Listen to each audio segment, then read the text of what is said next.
आदरणीय मेरे प्रिय दोस्तों और भक्तों, माता कुंती की शिक्षाओं में एक बार फिर आपके समक्ष रखे जाने वाला यह वृत्तांत है। इसका शीर्षक है कमलों का दृश्य। तो दोस्तों, यह एक सूक्ष्म वृत्तांत है। उम्मीद करता हूँ कि आप बने रहेंगे इस वृत्तांत के अंत तक मेरे साथ।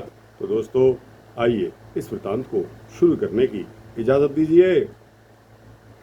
नमः पंकजनाभाय नमः पंकजमालिने नमः पंकजनेत्राय नमस्ते पंकजाय घ्रये। जिनके उदर के मध्य में कमल पुष्प के सदृश गर्त है, यानी कि गड्ढा है, जो सदैव कमल पुष्प की माला धारण करते हैं, जिनकी चितवन कमल पुष्प के समान शीतल है और जिनके चरणों के तलवों में कमल अंकित हैं, ऐसे भगवान को मैं सादर नमस्कार करता हूँ। दोस्तों, यह श्रीमद् भागवत के पहले अध्याय का 8वां और 22वां श्लोक है। भगवान के दिव्य शरीर में कुछ विशिष्ट चिन्ह होते हैं, जिनसे उनका शरीर अन्य व्यक्तियों के शरीर से भिन्न लगता है। ये भगवान के विशिष्ट चिन्ह हैं। भले ही भगवान हम जैसे प्रतीत होते हों, लेकिन वे अपने शारीरिक लक्षणों के कारण सर्वदा भिन्न रहते हैं। श्रीमती कुंती अपने आप को भगवान का दर्शन कर पाने में अक्षम मानती हैं। क्योंकि वे स्त्री हैं। ऐसा कहा जाता है कि स्त्रियां शूद्र यानी कि श्रमिक वर्ग तथा द्विज बंधु, तीनों द्विजातियों की दुष्ट संतानें परम सत्य के नाम, यश, लक्षण, रूप आदि से संबंधित दिव्य विषय को समझ पाने में अक्षम होते हैं।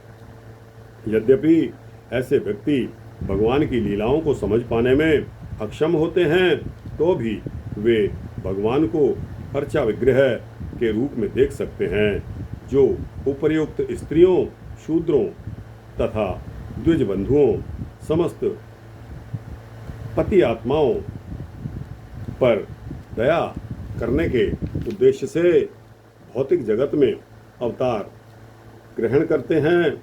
चूंकि ऐसे लोग पदार्थ से परे कुछ भी नहीं देख पाते, अतः भगवान गर्भोदकशायी विष्णु के रूप में असंख्य ब्रह्मांडों में प्रविष्ट होने को तत्पर हुए, जिनके दिव्य उदर के मध्य में कमलवत गड्ढे यानी कि नाभि से कमल नाल फूटती है, और इस ब्रह्मांड के प्रथम जीव ब्रह्मा का जन्म होता है। दोस्तों, आपको पता होना चाहिए कि इस ब्रह्मांड के प्रथम जीव श्री ब्रह्मा जी हैं। ये पंकज नाभि भगवान अनेक तत्वों से बने अर्चा विग्रह के रूप को स्वीकार करते हैं, यथा मानसिक रूप, काष्ठ का रूप, पार्थिव रूप, धातु रूप, रस रूप, रत्न रूप, रूप रंग, बालू का रूप। भगवान के इन सारे रूपों को कमल की मालाओं से सजाया जाता है। पूजा मंदिर में ऐसा शांतिमय वातावरण होना चाहिए, जिससे भौतिक कार्यों में निरंतर लगे रहने वाले अभक्तगण उसकी ओर आकृष्ट हों। ध्यानी लोग मन के भीतर पूजा करते हैं। अतएव भगवान स्त्रियों, शूद्रों तथा द्विज बंधुओं पर भी दयालु होते हैं, बशर्ते कि वे पूजा मंदिरों में जाना स्वीकार करें। ऐसे मंदिर जाने वाले मूर्ति पूजक नहीं होते, जैसा कि कुछ अल्पज्ञ कहते हैं। बड़े बड़े आचार्यों ने अल्पज्ञों पर दया दिखाने के लिए सर्वत्र ऐसे पूजा मंदिरों की स्थापना की है। अतएव किसी को यह दिखावा नहीं करना चाहिए कि उसने मंदिर की अवस्था पार कर ली है, जबकि यह वास्तव में शूद्रों तथा स्त्रियों या उनसे भी निम्न श्रेणी में होता है। मनुष्य को चाहिए कि भगवान का दर्शन कर उनके चरण कमलों से प्रारंभ करके क्रमशः जांघों, कमर, वक्षस्थल तथा मुख तक पहुँचे। उसे भगवान के चरण कमलों के दर्शन का अभ्यास किए बिना भगवान के मुख का दर्शन करने का प्रयत्न नहीं करना चाहिए। भगवान की भुआ होने के कारण श्रीमती कुंती ने भगवान का दर्शन चरण कमलों से प्रारंभ नहीं किया, क्योंकि इससे भगवान लज्जित होते। अतएव इस स्थिति से बचने के लिए उन्होंने भगवान के चरण कमलों से ऊपर के भाग अर्थात कमर से धीरे धीरे ऊपर की ओर उठते हुए मुख का और फिर चरण कमलों का दर्शन किया, क्योंकि गोले में प्रत्येक वस्तु क्रम से आती है। कमल फूल को देखने पर तुरंत ही कृष्ण का स्मरण हो सकता है।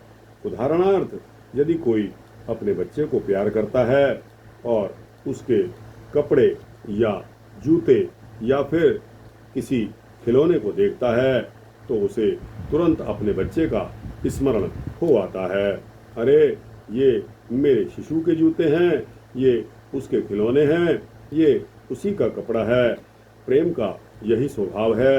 अतएव यदि कोई ईश्वर अर्थात कृष्ण से प्रेम करता है तो वह उनका सदैव स्मरण कर सकता है। कृष्ण को स्मरण करना कठिन नहीं है।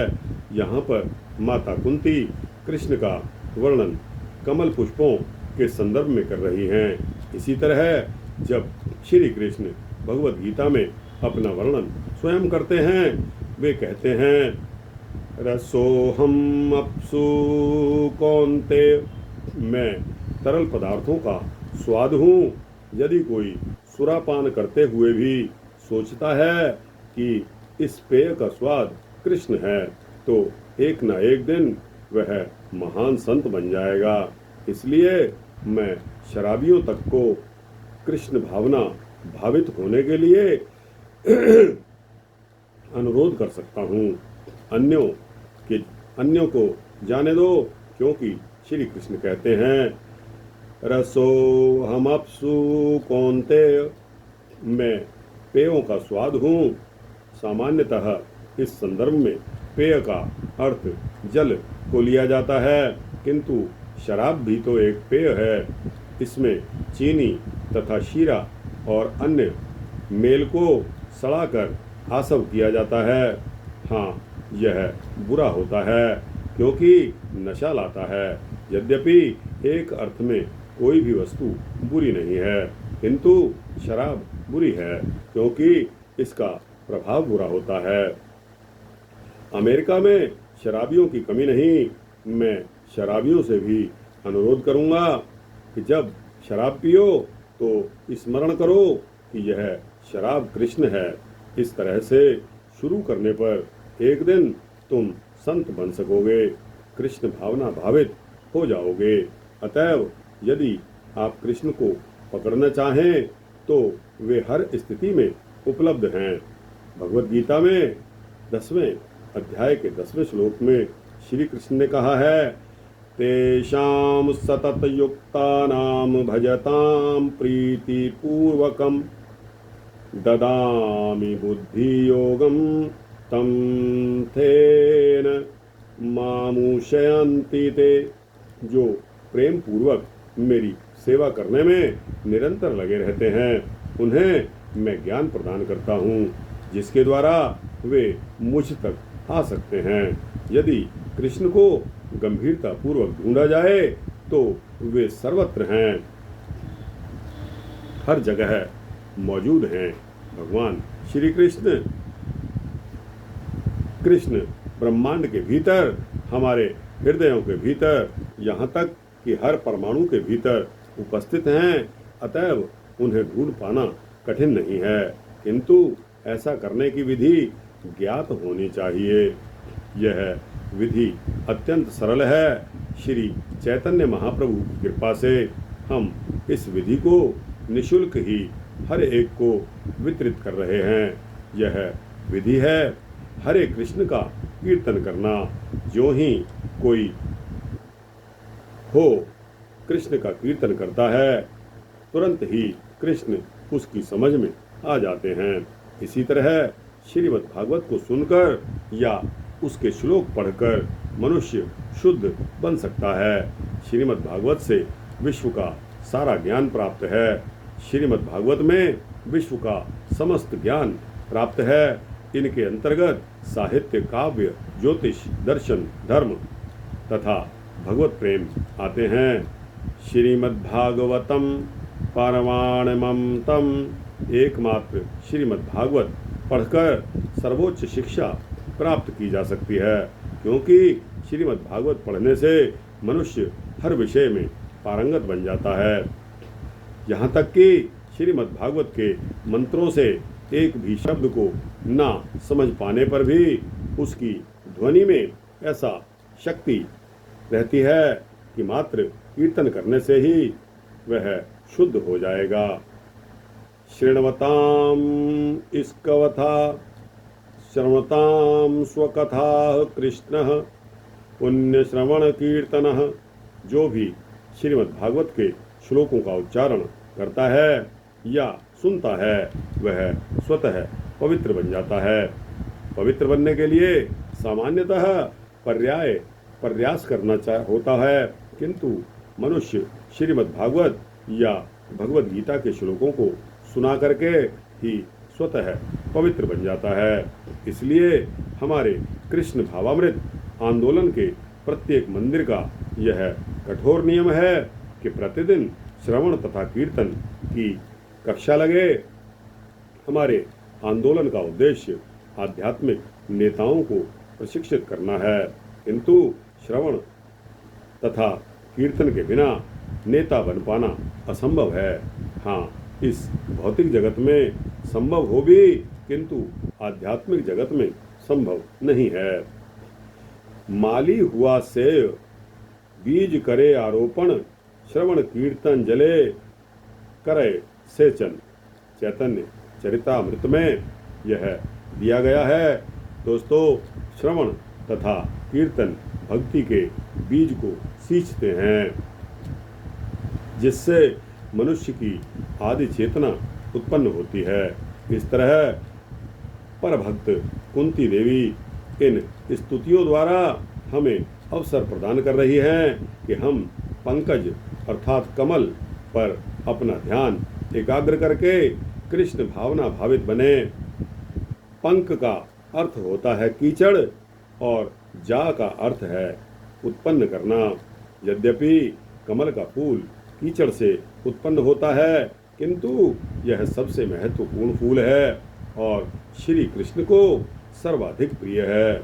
इसलिए कुंती देवी कृष्ण के शरीर के सारे अंगों का वर्णन कमल के फूल के संदर्भ में ही करती हैं, जिससे कमल के देखते ही हमें तुरंत श्री कृष्ण का दिमाग में विचार आने लगे। ओह, श्री कृष्ण की नाभि कमल के समान है। कृष्ण की नाभि से कमल नाल निकली, जिस पर इस ब्रह्मांड के सृष्टा ब्रह्मा जी उत्पन्न हुए।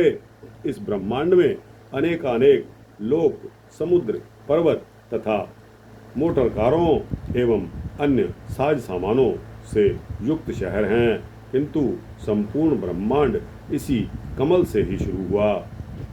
नमः पंकज मालिने, कृष्ण से वह अद्भुत कमल का फूल निकलता है, जिसमें समग्र ब्रह्मांड का बीज निहित रहता है। किंतु कृष्ण ऐसे किसी एक फूल के स्रोत नहीं। कृष्ण इतने दरिद्र नहीं कि एक ही फूल उत्पन्न करके समाप्त हो जाएं। जिस तरह माला में अनेक फूल रहते हैं, उसी तरह श्री कृष्ण असंख्य ब्रह्मांडों के स्रोत हैं, जिनकी उपमा कमल की विशाल माला से दी जा सकती है। यही ईश्वर हैं। कृष्ण असीम हैं।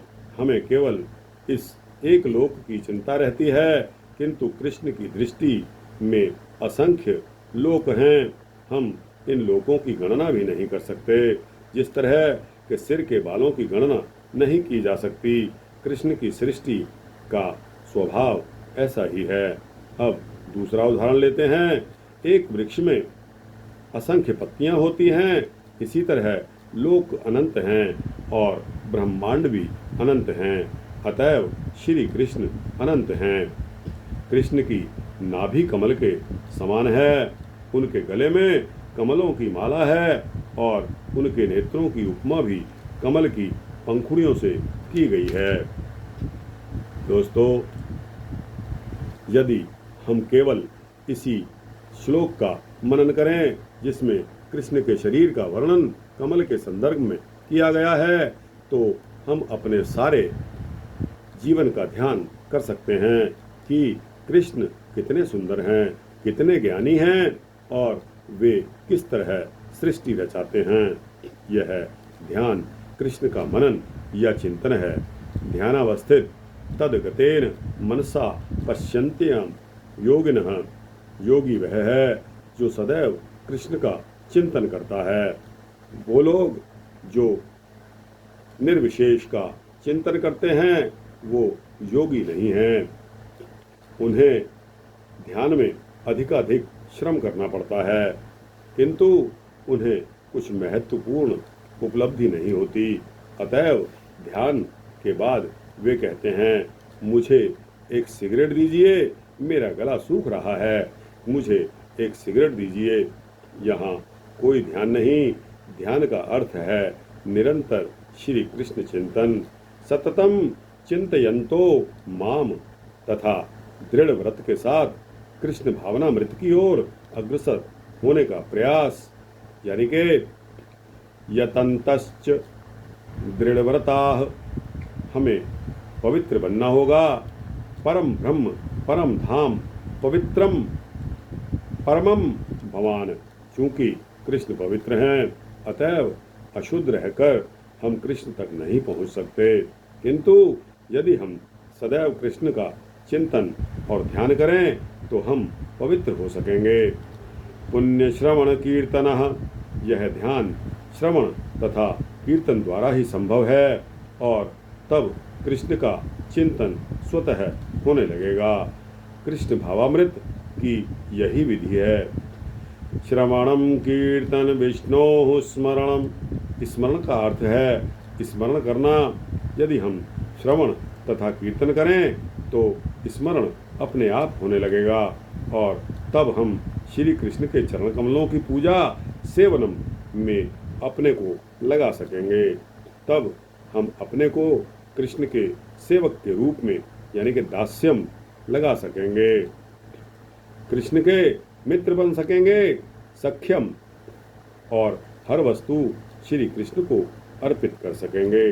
आत्म निवेदनम, कृष्ण भावामृत की यही विधि है। तो दोस्तों, कृष्ण भावामृत की क्या विधि है और दूसरा कमल का फूल श्री कृष्ण को क्यों प्रिय लगता है। तो दोस्तों, यह वृतांत यहाँ समाप्त होता है। आपको कैसा लगा? अच्छा लगा हो तो इसको लाइक और शेयर करिए, अपने दोस्तों, भक्तों, मित्रों, जिज्ञासुओं तक पहुँचाइए। दोस्तों, अपने कमेंट्स, अपनी राय कमेंट सेक्शन में अवश्य दीजिए। आपकी राय मेरे लिए बहुमूल्य है। और दोस्तों, इस चैनल को अगर आप सब्सक्राइब कर देंगे तो आपको आने वाले सभी सूक्ष्म भक्ति वृतांत आराम से, समय से मिलते रहेंगे। जय श्री कृष्ण, जय श्री राधे, जय श्री राधे कृष्णा, जय माता कुंती की।